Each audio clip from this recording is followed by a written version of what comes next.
ngudi ngawuri iso kita minha saking af'al al makna ing makna alladzi kang makna aradau kang arepaken ladzi sapa asyari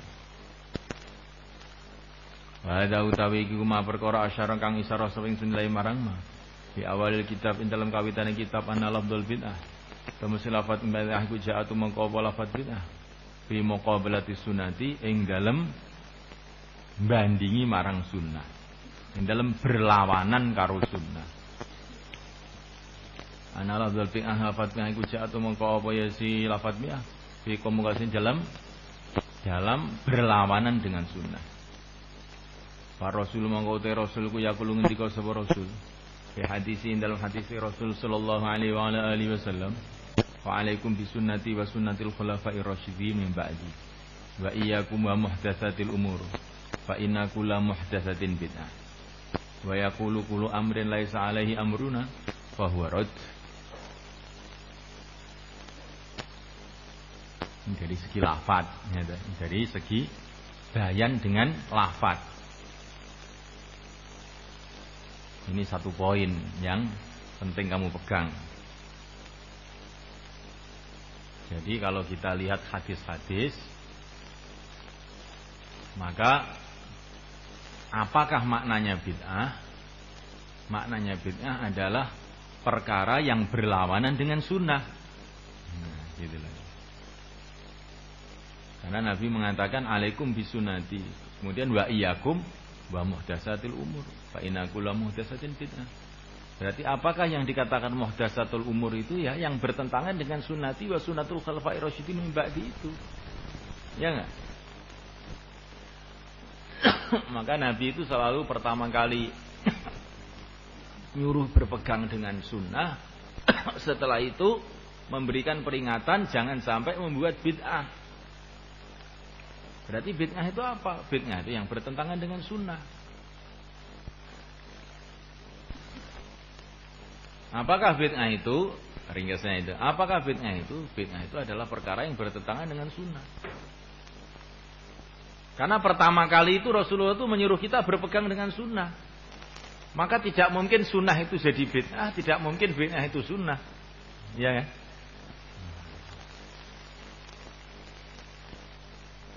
Nah kamu apa itu dari penjelasan yang sudah lalu yang sudah 70 hadis disebutkan tadi, sunnah itu apa? Ya perbuatan Nabi, perkataan Nabi, perbuatan Nabi, ikrarnya Nabi.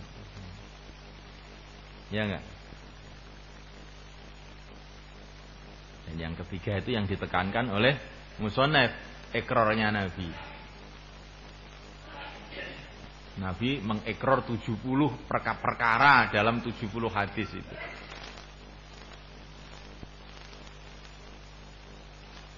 Tidak ada satupun perkara baru yang tidak bertentangan dengan sunnah, tidak bertentangan dengan nas, tidak menimbulkan mafsadah, kemudian kok ditolak oleh Nabi, enggak ada.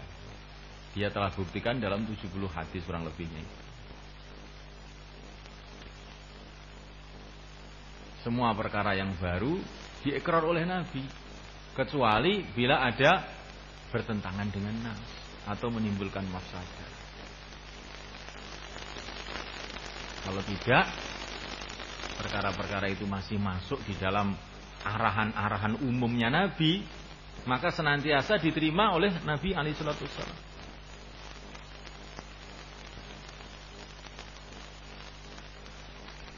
Walaupun tidak pernah dibuat oleh Nabi. Seperti mengulang-ulang surat Ikhlas, tidak pernah dibuat oleh Nabi. Ya. Tapi ketika ada sahabat yang mengerjakannya dan dilaporkan kepada Nabi, Nabi menyetujui. Karena apa? Karena ini sesuai dengan anjuran-anjuran umum untuk membaca Quran dalam sholat. Itu termasuk baca Quran juga. Tidak ada yang bertentangan dengan aturan umum, itu nggak ada. Dengan anjuran-anjuran umum itu nggak ada. Oh ya, Mas.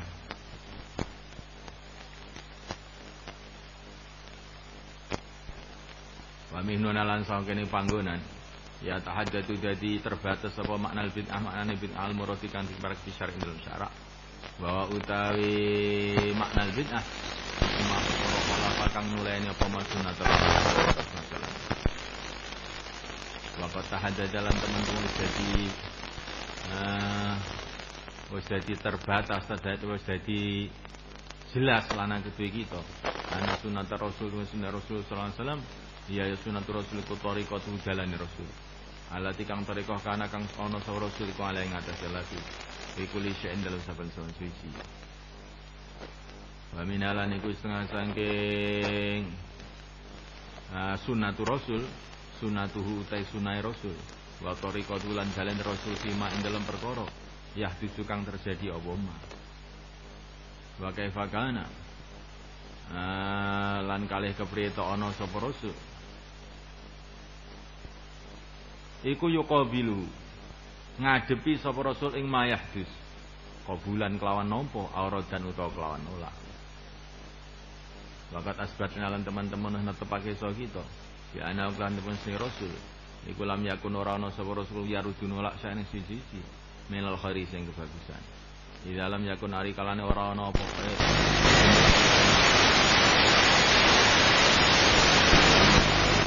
dengan kelam mesti ana matun perkara kana ka ana apa ma iku yak balu nampa ing ma sapa Rasul sallallahu alaihi wasallam wa kana ana apa sunah Rasul wa tariqatu lan dalan Rasul iku qabuluhu nampa marang ma iku layasih ora sah mutlakan sah mutlak apa ayakuna yen to ana apa ya si maka nayak balu Rasul iku masmulan diumumi bil bid'ati kelawan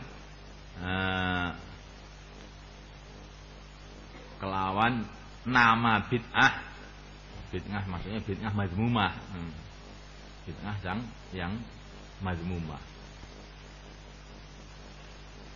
wa ana sunatahu lan tuwis sunah Rasul wa tariqatu lan dalan Rasul alati kang sunah lan tariqah asbatna kang netepaken saesun lati firadi ing dalam penolaane Rasul iku takuno ana apa sunnatu wa tariqatu iku al maqsudah kang dimaksud bil bid'ah kelawan bid'ah itu dhalalah ya tegese bid'ah dhalalah perkara-perkara baru yang ditolak oleh Rasul itulah namanya bid'ah dhalalah. Baik perkara-perkara baru yang diterima oleh Rasul itu bukanlah bid'ah dhalalah.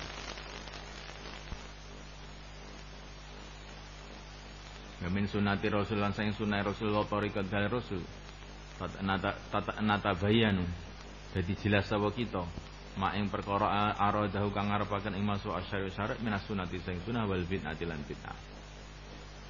Waqat arafna lan to ngaruhi iso kita murada ing kersane syari' kersane Rasul minas sunnati sing sunah.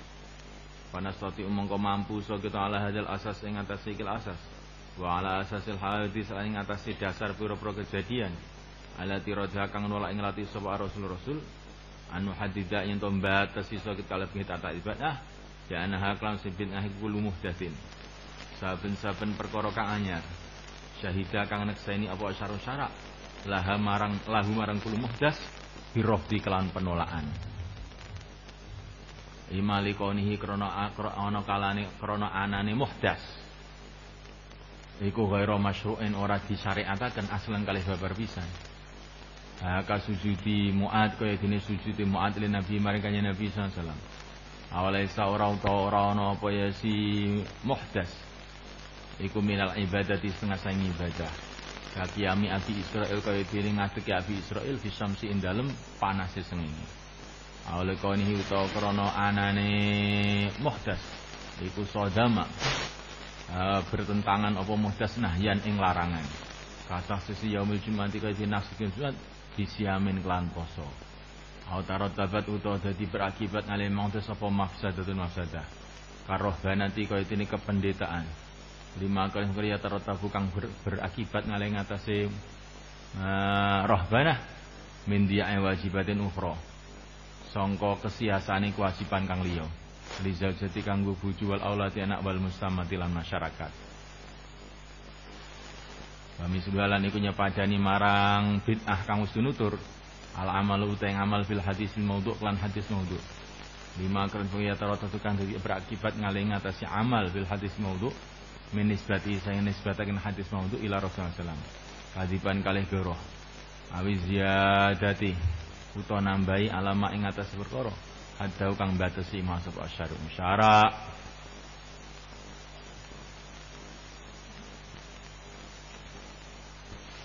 Paham ya sorry. Ini kan sudah diulang-ulang. Jadi kesimpulannya setiap perkara apakah bid'ah itu kullu muhdatsin syahidalahu syara' syahida asyara'u lahu birrafdi. Segala perkara yang baru yang syarak syahida lahu birrafdi, nakseni lahu marang lati birrafdi. Maksudnya gimana? Ya, terjemah secara mudahnya segala sesuatu yang terjadi baru yang ada dalil syarak yang menunjukkan dia ini tidak boleh. Syahida lahu syarak maksudnya ada dalil syarak yang menunjukkan dia ini tidak boleh.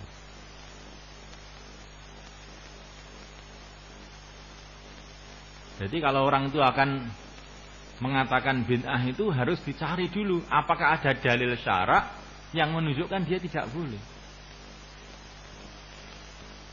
Ini hari pertama kali itu. Lah kenapa kok dalil syarak itu menunjukkan dia tidak boleh? Sebabnya apa? Sebabnya ada beberapa hal. Imalikoni ghairu masyru'in asal. Karena perkara itu sama sekali tidak disyariatkan di dalam agama. Di dalam agama tidak ada aturan seperti itu sama sekali. Seperti sujud kepada Nabi. Dalam agama tidak ada aturan sujud kepada manusia, itu enggak ada.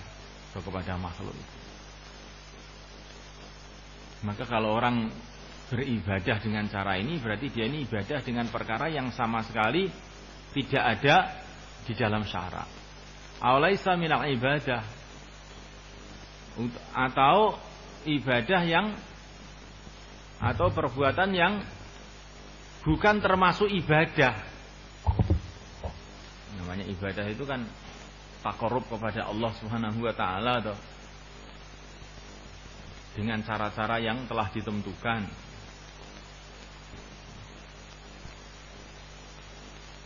Seperti Abu Israel itu ibadah dengan cara berdiri di panasan. Nah, ini sama sekali ini ibadah yang seperti ini tidak dikenal di dalam agama. Nah, ini termasuk muhdas ini. Atau kalau orang Jawa puasa bisu. Dia ini juga ada hadis yang melarang. Dianggap satu ibadah. Nah, dalam syariat itu tidak ada apa itu puasa bisu itu enggak ada.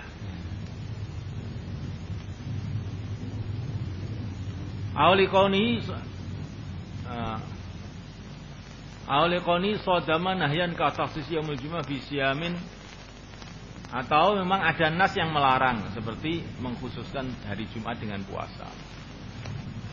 Atau ada mafsadah seperti rohbaniyah. Karena mengakibatkan ya tidak menunaikan hak-hak yang lain.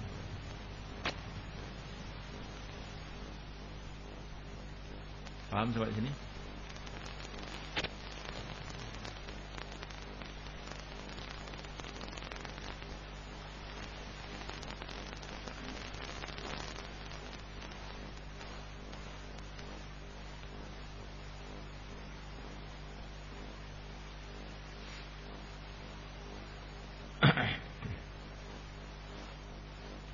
Idan ari kalane keterangan kamu sunut. Falaisa mungkorana ku minal bid'ati sing bid'ah apa kulo taatin saben-saben taat. Ibadatun uta ibadah tasyhadu kang nakseni laha marang ibadah. Apa usul syar'i pira-pira dasare syarak wa qawaid lan brokong idai syarak. Bil qabuli kelawan ditampa. Wa yadkhulu lam lebu apa ya si taah fi itari talabil am ing dalem lingkupe perintah kang umum. Wal istiksaru lan ngekeh-ngekehaken minal khairi sing kebagusan alladzi kang khair lam yuhaddidu kang ora batesi ngelati sapa asyari syarak dihadin kelawan batas Kasolawatil mafruhdati kaya salat kang difarduaken. Al muhaddati kang dibates bar birukuati lan pira-pira rukuke. Wa kadzalika naksu lan semenaga ngurangi anil adatil muhaddad saking bilangan kang dibates. Atau afi kaya dene tawaf sangat aswat kelan 7 bengai.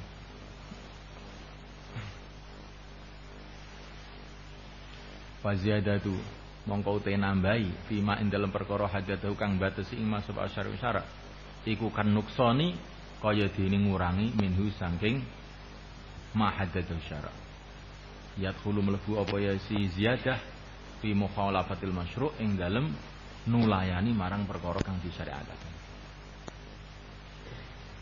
walaisalan ora ana iku minhu setengah sing ziyadah apa ziyadatu qiyamir ramadan nambahi qiyam Ramadan allati talabu kang murih nglati sapa syar'u syari' duna tahdidin kelantan batasan.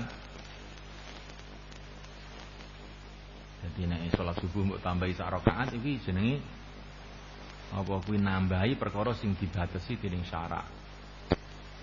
Tapi nek salat tarawih gak mergo salat tarawih karo syara' pancen gak dibatesi gitu.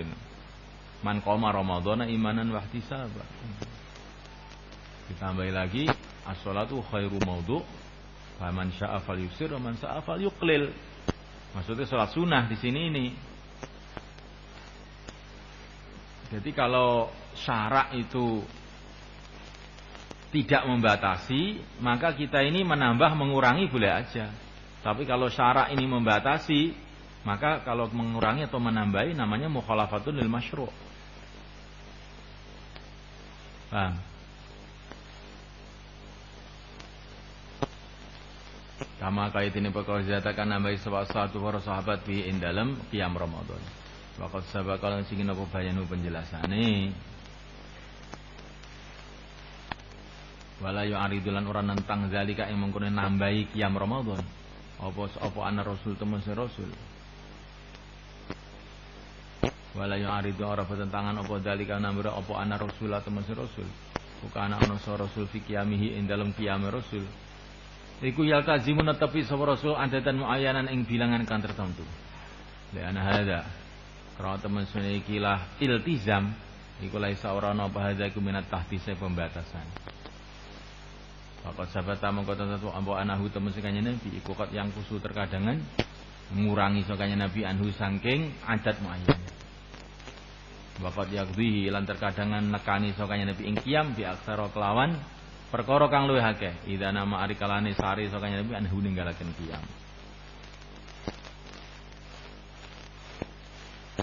Jadi ada riwayat dari Sayyidah Aisyah bahwa Nabi itu senantiasa Ramadan tidak Ramadan 11. Maka ini sebagian ulama menganggap bahwa ini berarti ini ada pembatasan. Berarti ada pembatasan kan begitu kan? Karena Nabi selalu 11. Itu kalau kamu melihat hadis itu saja. Di dalam beberapa riwayat yang lain, Nabi itu qiyam Ramadan itu salat malam itu ada riwayat 13 dan ada riwayat cuma 8 juga.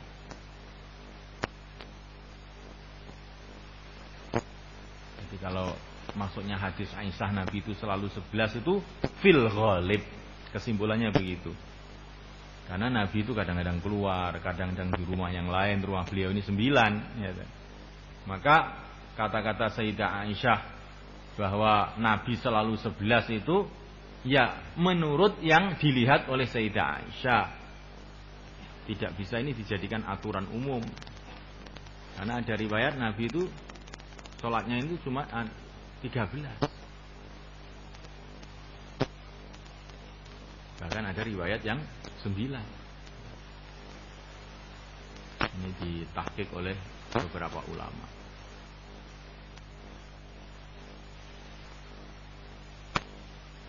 Watumi ulan awa isyara apa hadis beberapa hadis.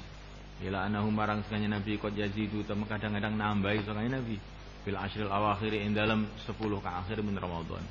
Kama kaya dene perkara sing apa tahrij dzalik tahrij mengkono-kono hadis.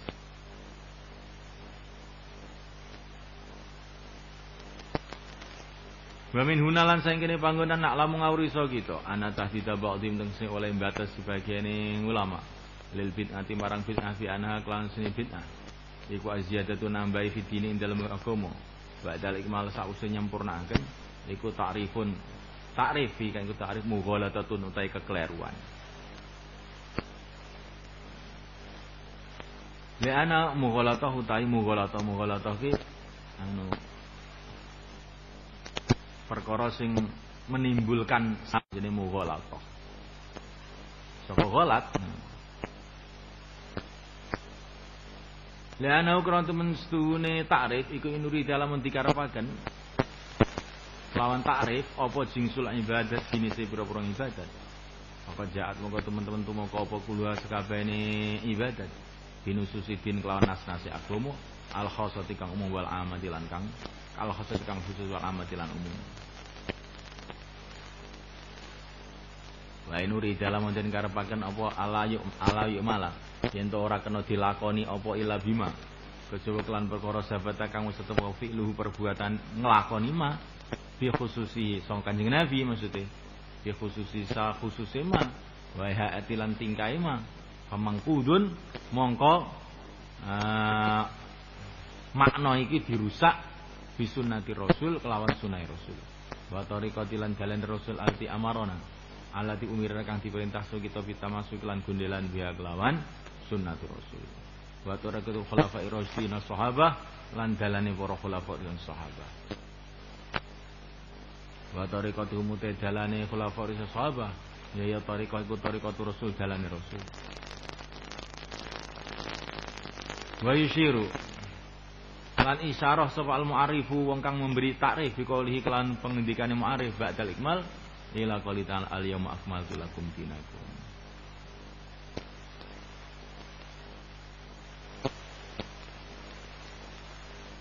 Jadi takrifnya sebagian ulama bahwa bid'ah adalah menambahi sesuatu dalam agama setelah disempurnakan.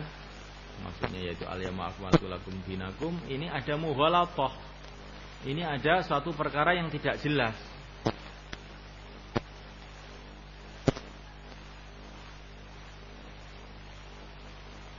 Paham? Kenapa? Kalau dia yang dia kehendaki itu jenisnya ibadah yang mereka anggap bid'ah, seperti salat tarawih 20 rakaat, seperti apa itu zikir yang lebih daripada yang telah dibuat oleh Rasul,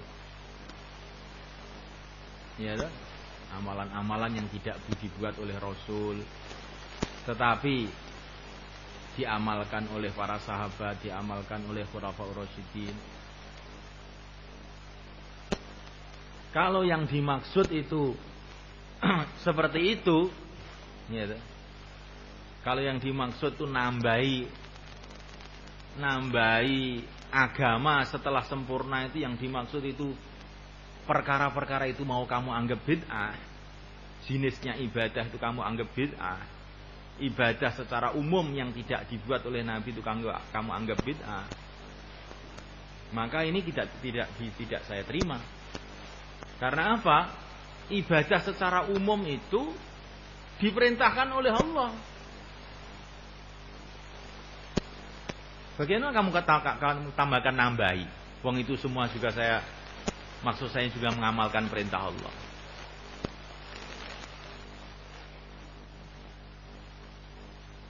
Sayyidina Abu Hurairah istighfar 12.000 kali karena dia mengamalkan perintah Allah secara umum.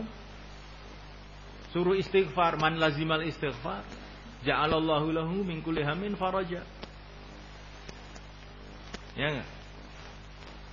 Karena ada perintah umum, walaupun tidak diperintah oleh Nabi ini secara khusus, tapi saya ini mengamalkan perintah Nabi yang secara umum. Jadi kalau kamu mengatakan saya menambahi agama, saya nggak mau menerima kata-kata kamu itu. Wong ini saya juga ada dalilnya kok nambah agama.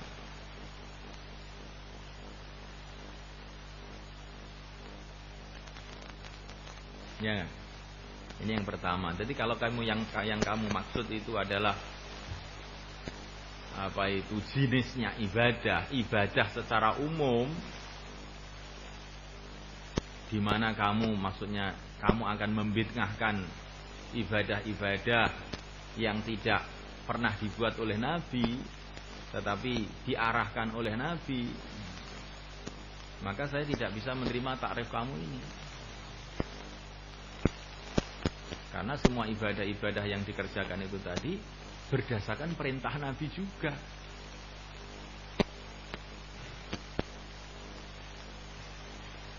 Paham nggak ini?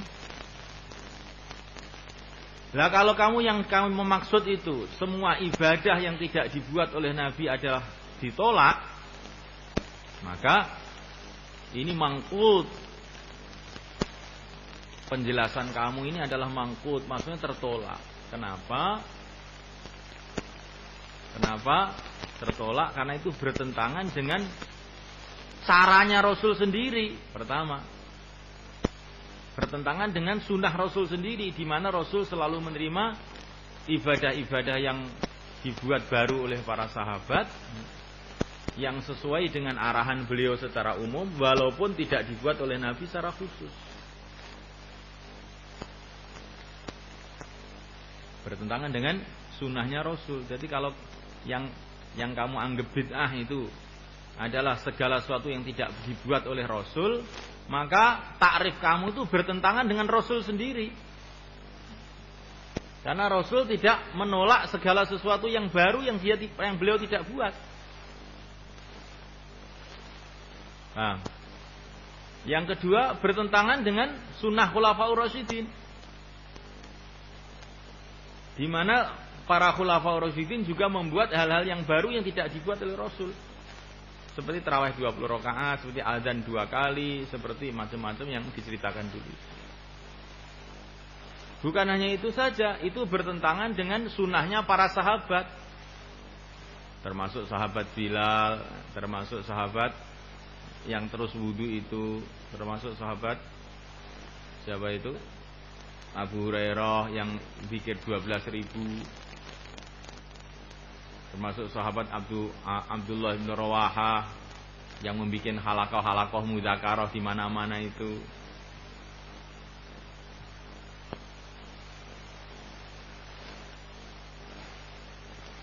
Termasuk takrif yang dibuat oleh Ibnu Abbas, padahal tidak pernah dibuat oleh Nabi. Berarti para sahabat itu pemahamannya tidak seperti kamu ini, gitu loh.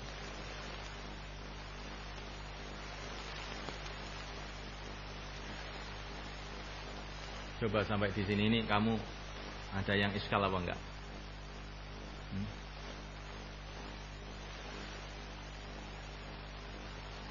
Dan ini intinya ya ini aja sebetulnya. Cuman coba kamu renungi itu kata-kata musonef ini benar apa enggak?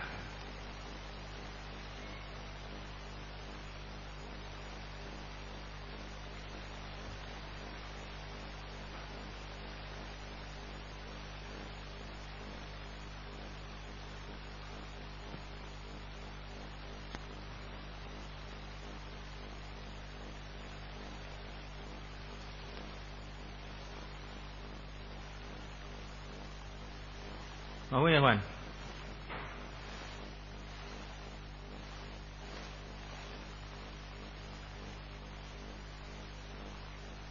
Jadi kalau ada orang pokoknya semua tambahan di dalam agama tertolak, benar, saya terima. Ini saya gak pernah nambahi kok. Saya punya dalil semua kok. Semua tambahan dalam agama tidak bisa diterima. Agama sudah sempurna. Benar, saya tidak akan nambahi. Kamu terawih 20 rakaat. Ini bukan nambahi, ini ada dalilnya.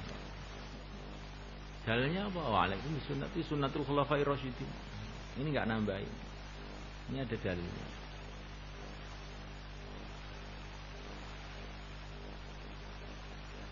Kamu kok zikir 12.000,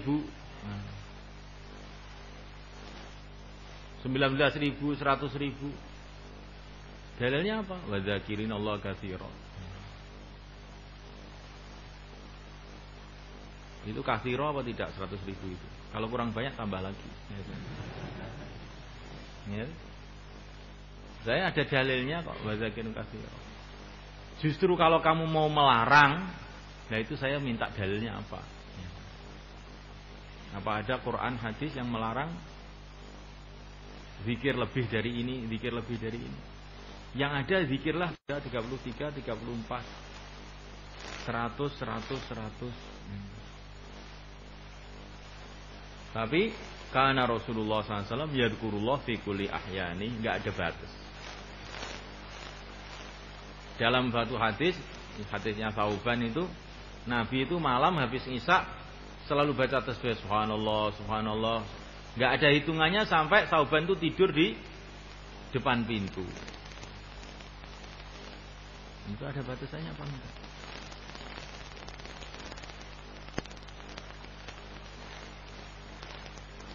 Jadi kalau Nabi itu berbuat sesuatu, itu bukan berarti batasi gitu loh. Cari dalil-dalil yang lain. Kalau memang apa itu ada dalil-dalil menunjukkan itu pembatasan, ya kita harus batasi di sholat 5 waktu.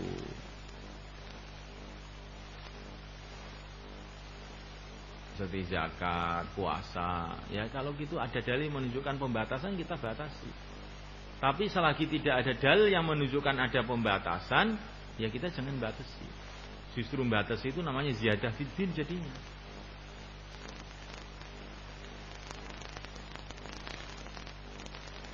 Nah kalau kamu yang kamu maksud apa itu tidak boleh menambah dalam agama, itu yang kamu maksud adalah apa yang tidak pernah dibuat oleh Rasul jangan kamu buat. Kalau itu yang kamu maksud, maka itu bertentangan dengan sunnatul Rasul fil iqrar, dan juga bertentangan sunnatul khulafaur rasyidin, juga bertentangan dengan sunnatul sahabah secara umum. Berarti pemahaman kamu ini pemahaman yang baru.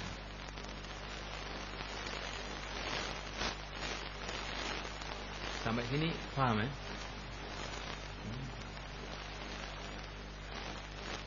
Nah di sini nih nanti pada prakteknya itu pasti akan timbul khilafiyat mereka. Tetapi kalau apa itu asas pemikiran ini seperti ini, bahwa asalkan ada dalilnya itu jangan dianggap bid'ah, ini kan jadinya longgar toh umat ini. Tapi kalau kaidahnya bid'ah apa yang tidak dibuat oleh Rasul, jadinya itu sempit. Nanti sof awal ahli bid'ah itu khulafaur rasyidin jadinya. Tapi kalau yang dimaksud bid'ah itu yang ringkes, yang tidak ada dalilnya, lah nanti bisa adu dalil kita. Nah disinilah tempat khilafiyatnya para ulama pada akhirnya. Seperti dalam babul musafahah, ya tak? Musafahah habis asar, habis sholat namanya. Tidak pernah dibuat oleh Nabi. Menurut pandangan sebagian ulama. Sehingga sebagian ulama mengatakan apa itu salaman habis sholat itu bid'ah. Sebagian ulama mengatakan tidak. Salaman itu disunahkan di mana saja. Tidak ada satu hadis pun yang mengatakan bahwa salaman habis sholat bid'ah. Barang siapa orang Islam ketemu salaman berguguran dosanya, itu yang ada hadis. Maka salaman habis sholat pun boleh haji. Terus sebagian ulama menguatkan lagi. Dan apa itu kita itu sholat itu secara hukum itu sudah dianggap kita ini macam berpisah. Walaupun kita ini berkumpul, tapi karena kita ini waktu sholat itu sudah nggak bisa bicara dengan temannya, maka seolah-olah kita ini telah berpisah. Maka bagus kalau habis sholat itu salaman.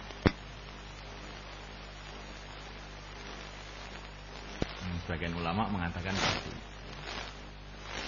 Belum lagi nanti kalau dikuatkan oleh Syekh Ali Mahfud itu Bagaimana Nabi pernah salaman habis asar di Mina, nah itu lebih lagi.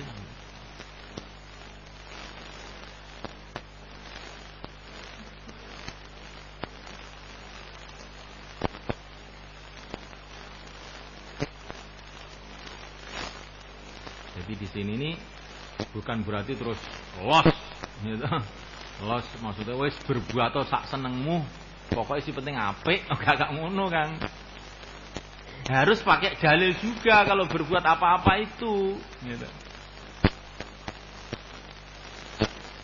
Seperti orang yang habis sholat baca selawat sampai 100 kali, setelah itu doa. Karena apa? Ya memang ada hadis-hadis yang menunjukkan bahwa doa itu tidak makbul kecuali orang baca selawat pertama.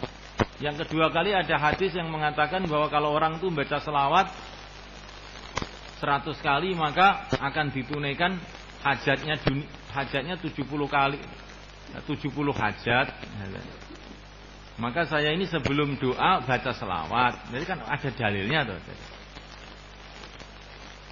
Di samping dalil secara umum bahwa sholawat itu masuk doa dan kita disunahkan doa habis sholat. Hadisnya Ubay bin Ka'ab itu minta izin pada Nabi supaya doanya satu aja, selawat aja. Sudah nggak usah doa lain-lain, selawat aja toh. Dan oleh Nabi diridhoi. Jadi ini kalau berbuat sesuatu itu harus pakai dalil. Adapun nanti dalilnya itu terjadi khilafiyat antara para ulama, itu lain lagi masalah khilaf. Istilahu ummati rahmah jadinya. Tapi kalau takrifnya itu apa yang tidak dibuat Nabi langsung itu dianggap bid'ah, walah ini jadi repot. Nah, ini jadi ahli bid'ah semuanya di umat ini. Jadi takrif apa yang tidak dibuat oleh Nabi adalah bid'ah, ini adalah satu takrif yang berbahaya. Walaupun kelihatannya bagus sekali. Sopo sing dilakoni Nabi ya kuwi. Gak lakoni gak usah ditambah-tambah. Kita kan apik kaya wong tuwaat ini. Padahal ini nanti akibatnya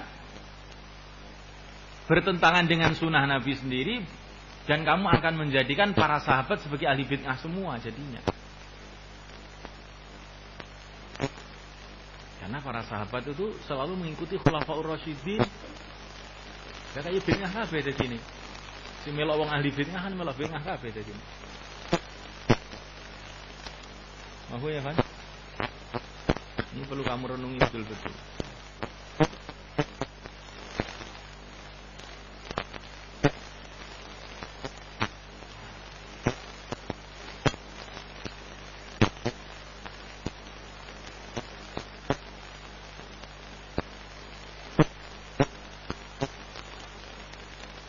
Mana tidak usah.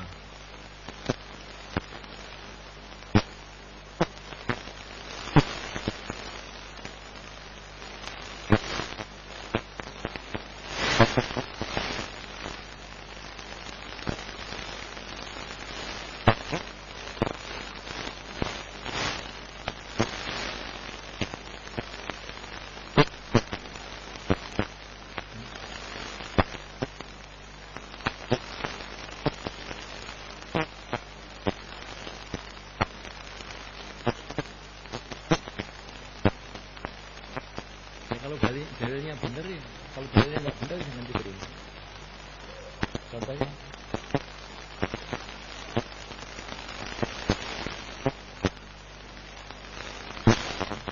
ya banyak sekali tuh. Itu orang di kampung, orang di kampung kalau ngiring mayit, beras disebar-sebarkan di tanah. Ini jelas bid'ah dolalah.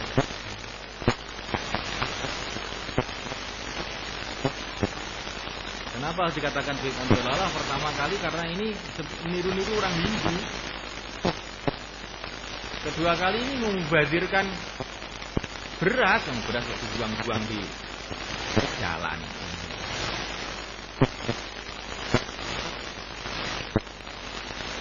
Jadi ini terus dalam kitab-kitab para ulama Termasuk bid'ah dhalalah adalah membawa api, ketika ada mayit membawa api ke kuburan, ini masuk bid'ah dhalalah.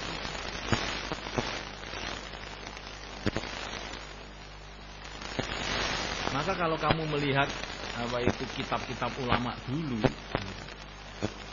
kitab-kitab ulama dulu sebelum tersebarnya kitab-kitabnya orang Salafi itu, maka para ulama dulu itu pembahasan bid'ah itu pada umumnya urusan akidah. Sedikit pembahasan bid'ah mengenai amal. Maka yang dianggap ahli bid'ah itu orang Mu'tazilah, orang Jabariyah, orang Qadariyah, orang Murji'ah, itu dianggap ahlul bid'ah. Jadi kalau pembahasan ulama-ulama dulu itu bid'ah itu dalam akidah kebanyakannya.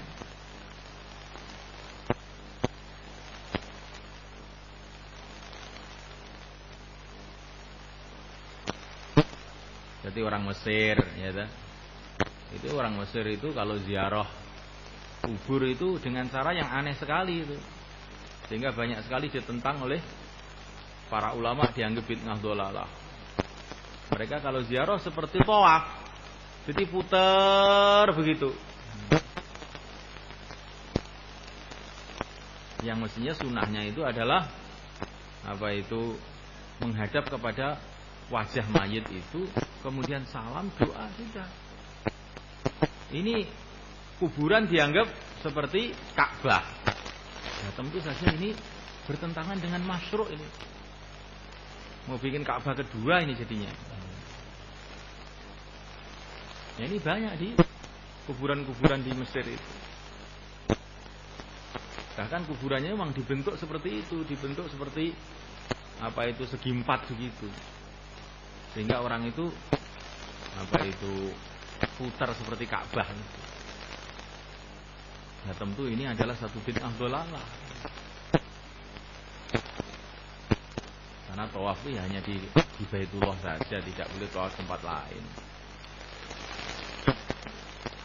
Itu Pak Haji Abbas kalau pagi putar di situ, itu tawaf di situ. Itu olahraga bukan tawaf. Lain lagi.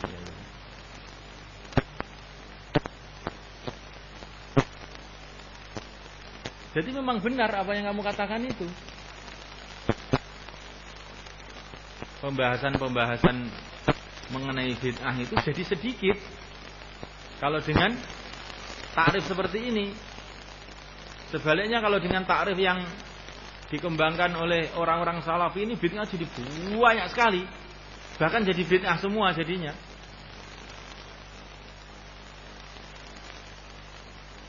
Oh ya, Pak.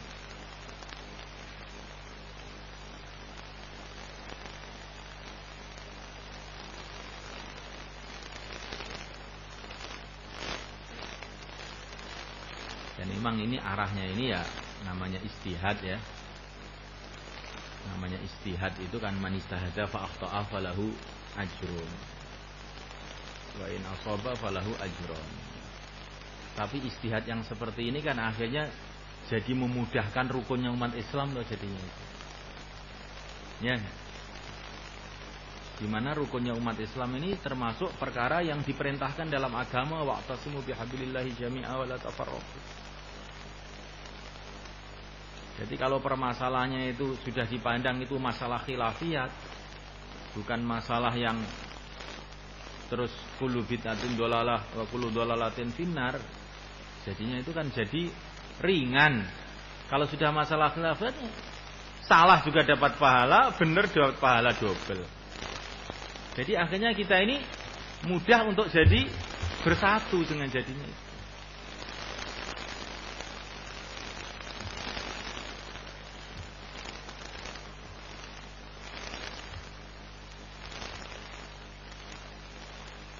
Ini yang pertama.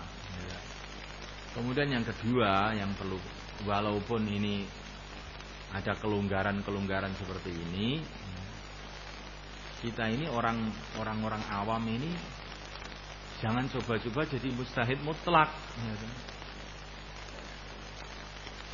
sehingga membuat amalan-amalan baru dengan dalil-dalil baru juga. Kita ini kan sifatnya kan kita ini kan muqallid. Kita ini adalah muqallid. Kalau mau membuat apa itu yang telah dibuat oleh ulama-ulama dulu. Ya.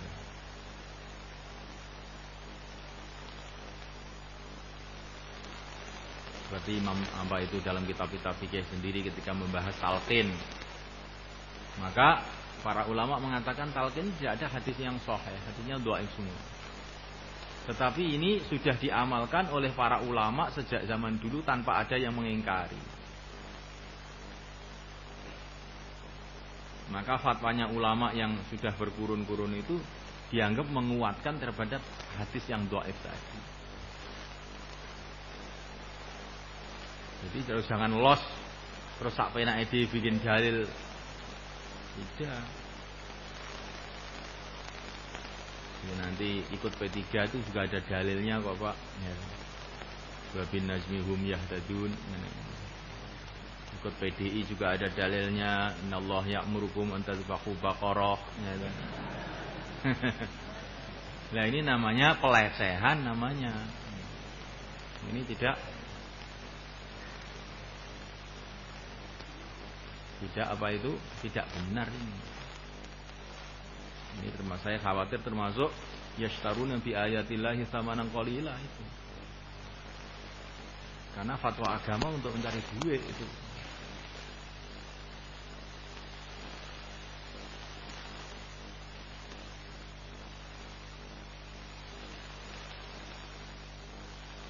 Begitu juga orang yang suka melarang tanpa ada dalilnya, juga kita khawatirkan dia termasuk orang yang membuat agama baru, namanya agama larangan. Apa-apa dilarang, padahal tidak ada dalil pelarangannya, sehingga menyempitkan umat. Ada orang yang bikin hal-hal baru tanpa dalil, akhirnya slong, akhirnya tidak ada aturan jadinya itu, semua orang bikin sendiri masing-masing. Maka ini juga orang merusak agama jadinya. Wa khairul umur awsatuha. Bagaimana khairul umur awsatuha? Setiap amalan harus dicari dalilnya, dan yang membuat dalil itu harus ulama-ulama yang muktabar, yaitu para mujtahidin. Paham ya, Wan? Bukan nanti Pak Mudin punya dalil, Pak Lurah punya dalil. Tidak seperti itu. Kalau begitu kan jadi bagus toh, jadi khairul umur awsatuha.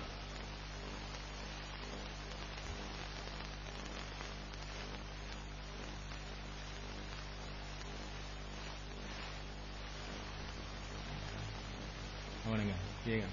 Setuju gak kowe? Itu aja arek tekok neh arek ngengkel neh kowe, apa neh? Ngengkel lo mumpung dari urung dari salafi ngengkel lo se.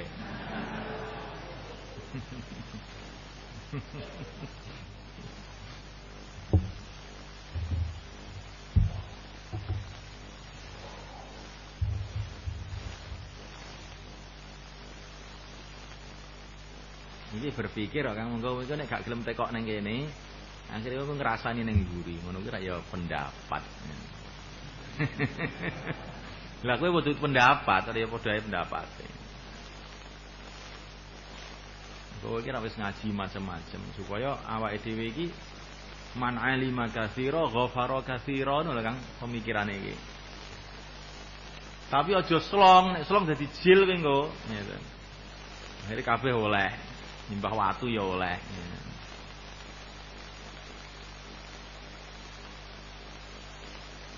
Semua yang ada dalilnya, Quran, hadis, ijma', qiyas, ya.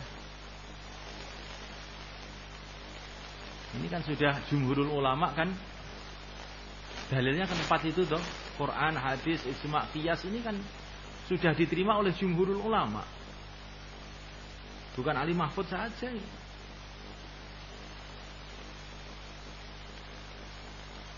Cuman di mana qiyas itu dibolehkan, di mana qiyas itu tidak dibolehkan. Nah, ini ada khilafiyat lagi juga.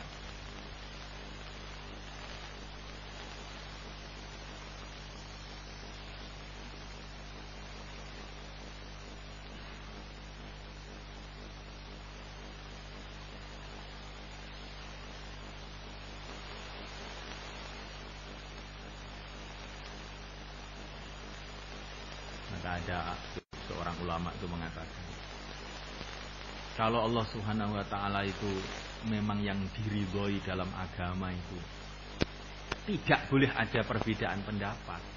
Allah kuasa membuat seperti itu. Sehingga seluruh nas Quran itu komplit semua, rukun sholat, sunnah sholat, adab sholat, wudu semua. Allah bikin kitab juga begitu, juga Allah kuasa. Kuasa nggak? Bahkan itu belum. Kemudian Allah juga tahu seluruh bahasa yang ada di dunia. Diturunkan Quran dengan terjemahnya bahasa Jawa, bahasa Madura, bahasa anu. Juga Allah kuasa. Kalau memang yang diridhoi oleh Allah itu adalah supaya manusia itu tidak boleh beda pendapat sama sekali dalam agama ini, Allah berkuasa membuat aturan itu sedetail-detailnya sehingga tidak mungkin ada khilafiyat. Ya, nah. Dan Nabi juga bisa membuat aturan yang begitu detail, sedetail-detailnya sehingga tidak mungkin ada khilafiyat. Nah, Nabi itu kok membuat aturan-aturan yang umum-umum saja. Bahkan Nabi itu marah kalau ditanya. Sebesar-besarnya dosanya umat adalah orang yang bertanya